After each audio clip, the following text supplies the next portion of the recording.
வசந்த செவ்வாய்க்கிழமையிலே ஓலை கொட்டாய் இரண்டெடுத்து ஓடும் பிள்ளை தொண்டனிட்டு தன்னா பாக்கி அந்த முத்துக்களை பாலியில ஊற வச்சு கம்ம தட்டை இரண்டெடுத்து கருக்கடுவா முடிச்சு வச்சு சோள தட்டை இரண்டெடுத்து சுளையா முடிச்சு வச்சு ஆட்டாந்தொழு திறந்து மாட்டெருவு அள்ளி வந்து தன்னா ஆட்டாந்தொழு திறந்து ஆட்டெருவு அள்ளி வந்து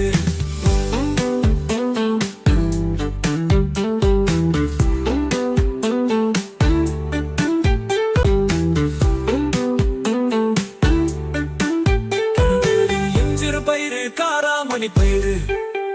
நிலவுலையும் சிறு பயிறு முத்தான மணி பயிறு முளை போட்ட ஒன்னா நாலு ஓரலையா முளை பாரி ஓரலக்கும் காப்பு கட்டி ஒரு பானை பொங்கலிட்டு முளை பாரி போடுங்கம்மா தன்னாரந்தே போடுங்கம்மா தையலரே ஒரு புலவ தன்னா